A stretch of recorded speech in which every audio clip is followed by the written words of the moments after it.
Hi team, I'm coming to you today and I wanted just to share a brief video presentation to prepare you for your first day of clinical rotation at GBMC. So first of all, take a deep breath. All of your instructors, we are here to help you, and we've been working with you these past few weeks in the skills lab, getting you ready for this. Every nursing student has had a first day and they have all survived it. So as evidence of this, I've put up a really old picture of myself. I survived and you will too. So here's a picture of me on graduation and pinning day with one of my favorite instructors, and she happens to still be teaching. So with that in mind, I'd like to go through some of the do's and don'ts, as well as some reminders to help get you ready for the big day.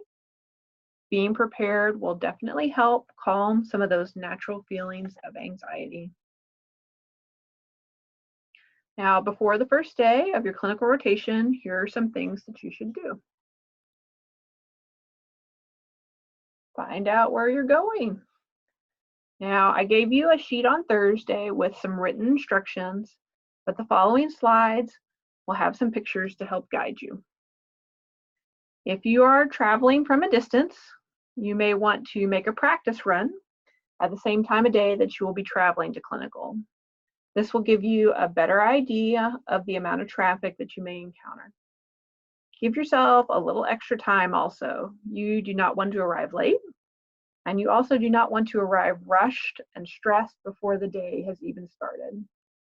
Now, this is a good tip not only for this first rotation, but for the clinical rotations that are ahead of you. So, where to park? As you're traveling on Charles Street, you need to turn into the main entrance of GBMC. Now, once you turn on to that main entrance, you need to be in the left lane and turn left at that fork. As you're turning left, you have the right of way. So as you would be traveling in this picture, you'd be following that small silver sedan. You take then that next left, the first left, which is that road there before that street lamp. You follow up a winding hill, and then you turn into the second drive, and this is the farmhouse parking lot. Just for bearings, if you kept going straight, the road down in front of you is Housetown, and then off to your right is Gilcrest. So park your car, leave a majority of your things in the car, secured and hidden. GBMC is not liable if your car is broken into and your things are stolen. And then you need to walk back down the hill and enter in through lobby D, which is the OB maternity entrance, which is what's written on that little sign there. Another landmark to know that you're in the right place is you'll pass the valet parking stand. So what do you need to bring? Some of you overheard Professor Hannafin talking about this. You need to bring your stethoscope and your blood pressure cuff. Those need to be labeled so we know whose is who. You need to bring your watch with a second hand. You should bring a couple of pens. You should bring a clipboard or a notepad to write things down, because I'll be giving you your Epic login, and you'll be coming up with a password, and you'll be using that each time we're at the hospital. You need to bring your Towson nursing name badge that you've been wearing with your uniform. And you either need to bring your lunch or a small amount of money to purchase lunch. So it's Wednesday night, the night before. You need to get to bed on time, get some good rest, set your alarm, because you've got an important day tomorrow.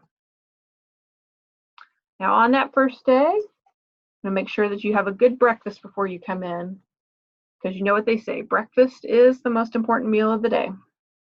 There's going to be a lot happening on that first day of clinical. And one of the last things that I'm going to be worried about is what time our lunch break is going to be. We will all go to lunch together, and you will get a lunch break, which is not always guaranteed when you are a working nurse. but I want to make sure that you are fueled and hydrated and that you do not pass out because of low blood sugar or dehydration. When you comes to bringing your lunch, bring something that is stomach filling but not time consuming. I cannot guarantee refrigerator space or a microwave to heat it in. And again, the most important thing is to be on time. If you are going to be late, you need to contact me. I think you're going to enjoy this next slide. 5, stay engaged. Listen, I know I was in clinical. You're going to have time that's downtime where the patient you're caring for, there may nothing be going on. There may not be a lot going on with your patient. So it's really easy to just sit behind a computer and pretend like you're charting, or go chatting with one of your nursing school friends about the day, how boring and slow it is. And never say slow in a hospital, because once you say slow, you know what they say, it's going to get really busy. Or if you ever say, oh, it's really quiet in here, that's the Q word. Never say that. Nurses will look at you and be like, oh, what have you done? And once you say those words, you know, crazy stuff's going to happen. It's going to get really hectic. That's just an extra tip. Never say slow or never say quiet. But if it does get a little slow, the patient you're caring for don't have a lot going on, I challenge you to keep yourself busy that whole time. If your patients don't have any procedures going on, ask other nurses on their floor what their patients are going through. And if there's anything that you can observe or a skill that you can practice, tell your clinical instructor you haven't practiced Foley's or you've never inserted a Foley. I'm sure they will help you seek out that opportunity. Keep yourself busy, always stay engaged. And I'm sure there's always something more that you can learn about your patient. So really dig through their chart.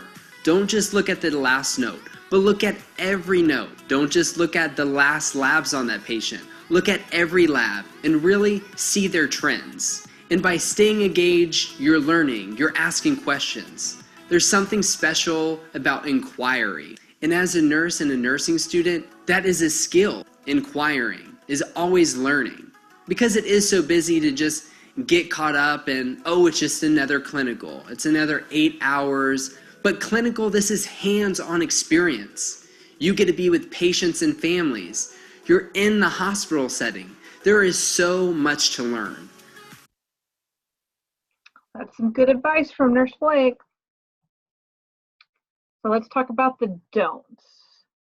No valuables, just an ID and a few dollars for lunch and your car keys. Your cell phones, I would advise you not to bring them in with you. If you have a situation where someone would need to reach you in an emergency, you can give them my number or the unit's number. Now, I carry my cell phone with me, but it's on mute. Uniform violations. We did a preview the other day in lab, and you guys all looked great, but refer to your student handbook for any questions regarding appearance, grooming, and jewelry policies. Remember that your fingernails should be short and unpolished because your fingernails are a wonderful harbor for bacteria. And HIPAA violations. We cannot stress the importance of this enough. This is why I really don't want you to have your cell phones with you. You should also not be looking at, opening, or interacting with a patient's chart that you are not taking care of that patient. I want you to be mindful of where and when you speak about patients in open areas, such as the elevator, the hallway, or the lunchroom. I want you to remember all those training modules and classroom discussions that we've had regarding HIPAA. Now, unexcused absences will result in an unsatisfactory grade for the clinical course. If you are ill, such as a fever, vomiting, or an unexplained rash, you need to go to the clinic or your doctor to have an excused note and be treated.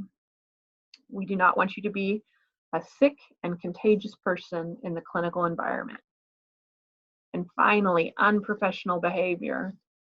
Unprofessional behavior towards a patient, a family member, faculty, hospital staff, or another student will not be tolerated. I hope these tips and videos have helped you lighten the mood a little bit. It's going to be a great day on Thursday. Remember, I want to see you in the seats in the lobby. We're going to get started at 7:30, so you need to be there a little bit before 7:30. And if you have any questions, you have my email. And if you need to reach me on the day of clinical, you have my cell phone number on that sheet of paper that I gave you on Thursday. It's going to be a great day, and I look forward to seeing you guys all on Thursday. Thanks, everybody.